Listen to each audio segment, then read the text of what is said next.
Hello, welcome back to the Board Games 4K YouTube channel, and this is a channel where we give you reviews, playthroughs, unboxings, and we generally talk a lot of bollocks about tabletop gaming in general. And in this video we're going to be talking about a game that's first released in the 80s and it's been through a few iterations. We're currently on the 4th edition, and we're going to be talking about Fury of Dracula. And in this game, one of you will be taking on the role of Dracula and the rest of you will be taking on the role of hunters like Van Helsing, Mina Harker and Lord Godalming, and you'll be going around a map of Europe looking for Dracula, and Dracula will be moving in secret. So you'll be trying to find him, you'll be trying to beat him up, and you'll be trying to kill him, right? So in this video we'll be telling you what we do like, what we don't like, and then we will come back and we will tell you whether or not Fury of Dracula is still worth playing today and in the future. So if you're new in, then please consider subscribing to this channel. Leave a comment in that section down below, just there, and we'll see ya after this.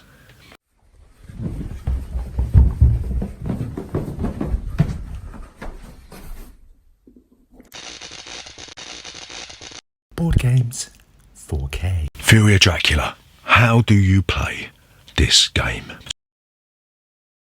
So Fury of Dracula is a hidden movement game. So one of you will be taking the role of Dracula, the others will be hunters looking for Dracula, trying to discover where he is, and then you'll be giving him a good slap. So this game takes place over 4 phases. Really there's only 2 phases, because you've got the day phase, you've got the night phase, and in between those phases you've got dawn and dusk. And what happens is that you'll have the hunter phase and then the Dracula phase, and then you'll just keep doing this. You'll go through Monday through to Sunday, and then you'll rinse, wash, repeat until Dracula has 13 influence on the board, and he gets that through allowing his location cards to fall off the board, which we'll get to in a bit. He'll be able to get influence by beating up hunters, and he'll also be able to get influence through a few other ways, and the hunters will win if they destroy Dracula. Right, so basically what happens in the day phase, all the hunters will get 1 action, then Dracula will get an action, and then in the night phase all hunters will get another action, and then Dracula will have an action. So some of the actions that the hunters can do, they can move from one adjacent city to another via a road, and the roads are the little red lines that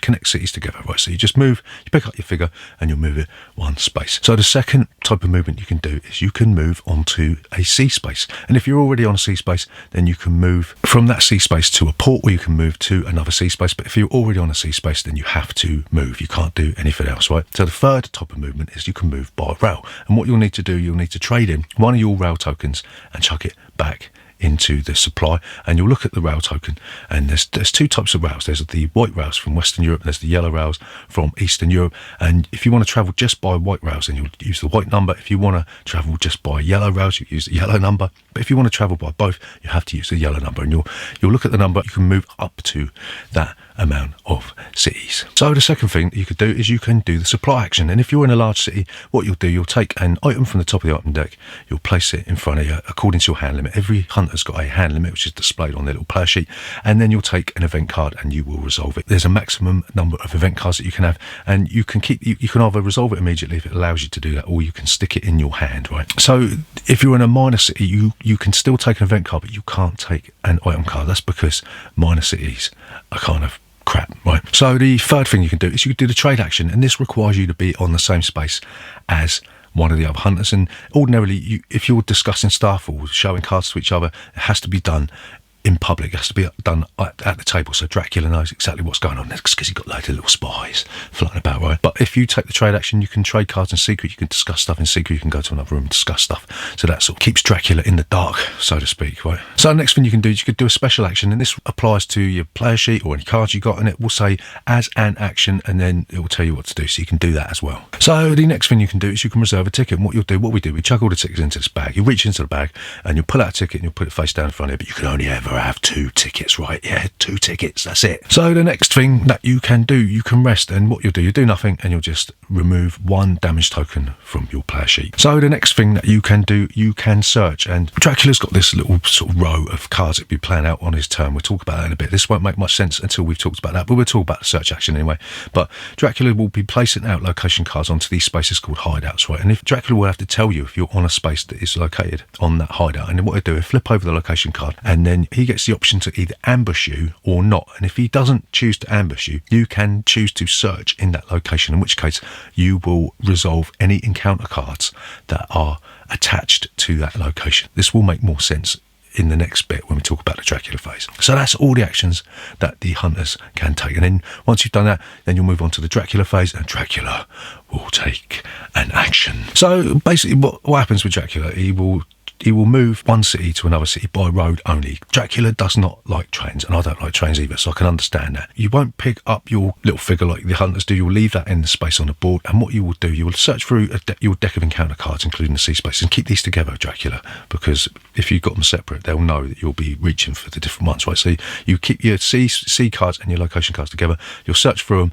and you'll place the chosen location that you've moved to on the next available spot on the hideout track after you've shifted everything to the right. So and then what you'll do, you'll look through your hand of encounter cards, of which you will always have 5, and you'll choose an encounter and you'll place it face down on top of that encounter board. And if any locations drop off the end of the hideout track, you will resolve the encounter, and these can range from sort of minor little hindrances for the hunters, or they can be vampires that if they fall off the board, they will give you those juicy influence points, which is what you really, really want, right? So if Dracula and the hunters are ever in the same space, Dracula must reveal himself. He doesn't reveal himself in the sea, right? Dracula doesn't reveal himself in the sea, but if they're in the same space on land, Dracula must reveal himself, and then you will have a scrap in the next dawn or dusk phase, depending on what comes first. So if you're going to have a fight, what you'll do, Dracula will choose one of his combat cards, and the hunters will take the 3 crappy combat cards into their hand, and they'll add any item cards they want into their hand,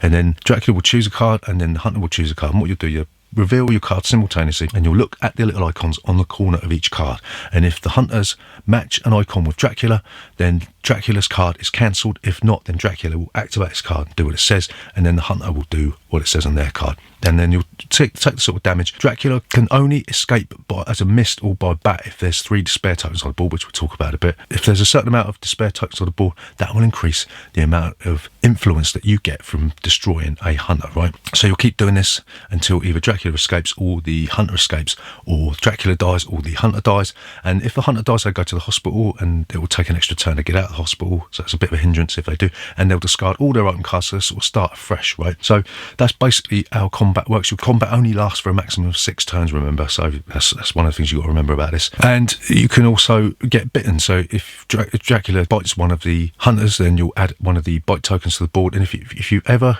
get bitten and there isn't enough space to place one of those bite tokens, then you will be defeated and you'll go to the hospital. But if you already have a bite token on your player sheet, you'll be weakened, and what that means is you've always got to have a certain amount of cards face up so Dracula can see exactly what you crafty little beggars are up to. So like we said, the game is over if Dracula ever gets to 13 influence or the hunters destroy Dracula, and that's essentially how you play Dracula. There's a few other little rules with lairs and things about taking cards from the bottom of the deck during the night phase, but we'll let you talk about it on your own. We've waffled on too much about the rules. It's a very, very fiddly game. So that's basically how you play Fury of Dracula. So what do we like about Fury of Dracula? So the first thing that we really like about Fury of Dracula is the way that the tension builds and builds and builds as Dracula is placing more and more cards on his hideout track. And the closer that these cards get to the edge of the board, the more the tension level is ramped up, and the hunters are furiously trying to spread out, trying to figure out how to close the net. Like in the game that we played earlier this week, the hunters thought that if they started in different areas on the board, like they could close in on Dracula, but what happened is that I just sort of slid past them and snaked away, and they were completely thrown off, and they ended up in the part of the board where I started and I was over the other side. But the tension that this brings is absolutely phenomenal. It's unsurpassed really in so far as these hidden movement games are concerned, and we really, really like that about Fury of Dracula. So the second thing that we like about Fury of Dracula is the good measure of bluffing that can be done through Dracula's placement of the encounter cards.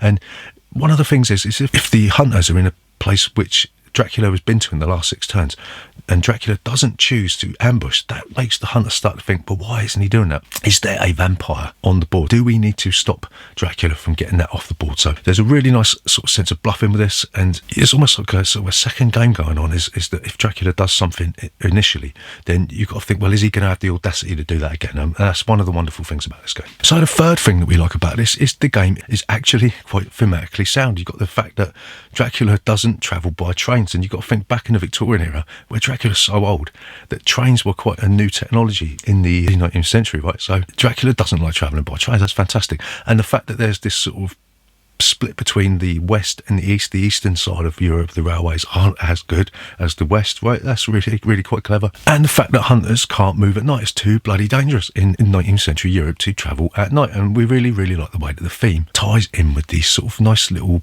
subtle mechanisms. So the final thing that we really like about Fury of Dracula is the way that there's this sense of creeping doom as the despair tokens are placed on the board, and the longer you take to find and kill Dracula, the more difficult it is going to be, the more despair tokens, the more influence Dracula is having on citizens of Victorian Europe. And we really like the way that coupled with the tension of the way that Dracula puts his cards out on the hideout, it really does make this game really creepy and really exciting. So what don't we like about Fury of Dracula? So the first thing that we don't like about Fury of Dracula is it can be frustrating for the hunters, because essentially all you're doing is that you're moving and then asking if Dracula is there. So it's a case of, I'm going to go from Edinburgh to London. Is Dracula there? No, he's not. Oh, okay, so I'll do this instead. Right, so that's basically what it boils down to for the hunters, and it can be quite frustrating if Dracula sort of slips past them and they don't, there's not many clues being given as to where Dracula is. It can be really sort of head-bangingly annoying for the hunters to work out where he is. So the second thing that we don't like about Fury of Dracula is, I think this is isolated to the third and fourth editions, is there's too much bloat when you're playing the advanced game, and the fact that you've got the layers in there and you've got these extra set of weird cards that sort of give Dracula these really special powers that really don't make a lot of sense. It sort of skews the game in favour of Dracula too much, the layers, and it adds that layer, too much layer of bloat. It's almost like they were thinking, what else can we chuck in? What else can we put in there to make this different from the second edition? Or what else can we do there to put in there as an option to make it look like you're getting more stuff? And it's like it's just sort of been stapled on at the end of the game. It seems rushed. I mean, if that's the case, why didn't they just chuck it in the game? Because it doesn't add a layer of complexity so much. It just adds too much bloat. It's too much stuff for Dracula to think about when he's taking his turn. So the third thing that we don't like about Fury of Dracula is the battles between Dracula and the hunters. They don't seem to occur that much. That's one of the main things you need to do when you're with a hunter. So if, like we said, if Dracula doesn't give out clues, if he seems to snake past the hunters too much and ends up in a place where they can't get to, then you're not going to have that many battles. It only takes Dracula to do that once or twice and the game is finished for the hunters. So the fact that it's very difficult to force Dracula into a battle, well, I don't know. So the final thing, and the most glaring problem with this game, this is a major problem with this game, is if Dracula makes any kind of error, then the game falls apart completely and there's no way back. So an example of this is when we played this last. I was Dracula, it's my fault, I hold my hands up, yeah, it's my fault. I went out into sea and then I moved from the Mediterranean, I think it was, to Cadiz, and there's no port at Cadiz, and where I sat over the other side of the table, this is my excuse, right, it's my excuse, where I sat over the other side of the table, I was looking at another place and I was looking too far ahead. I couldn't see the port symbol. I thought there was a port symbol. When I was looking at my mini-map, I couldn't really see what was going on. Maybe I need glasses, but the fact is I made a mistake and it wasn't apparent until near the end of the game, in which case it couldn't be unpicked and the game fell apart right at the end. And I don't think that the hunters would have been able to catch me anyway. But the fact is, if Dracula makes any kind of error, you are f***ed. So to summarise, is Fury of Dracula still worth playing today and in the future? So we're going to say, yeah, it is worth playing. We like playing this at Halloween for obvious reasons, right? And we drag it out during that sort of seasonal period. But the fact is, it's a highly thematic and tense hidden movement game. It does suffer from some glaring issues, some game-breaking issues, like the fact we said if Dracula makes a mistake, then the game falls apart. It's very, very fiddly. The rules are very, very fiddly. It suffers from a bit of bloat as well, with these tacked on, sort of stapled on extras that really don't make much difference. And if I'm honest with you, it can be a little bit boring for the hunters, right, at the end of the day. So there are other options. If you're looking for a hidden movement game, there are other options. I'm not going to say they're better options, but depending on what type of theme you like or what your game group's into, there are other options. So you've got Spectre Ops, right, which is sort of a dystopian cyberpunk type sort of hidden movement game. You've got Scotland Yard if you've got young kids, or you just want something really, really light. You want the same sort of hidden movement thing. You want something really light. Scotland Yard is obviously an oldie but a goldie. And there's also Letters from Whitechapel if you still want to anchor yourself into that sort of gothic, sort of Victorian sort of theme. There's an alternative option if you don't really want to get into the complexities of Fury of Dracula. So we're going to give this 4 out of 5 stars. We really do like Fury of Dracula. You really do need to concentrate a lot if you are Dracula, though, because if you make, like we said, if you make that mistake,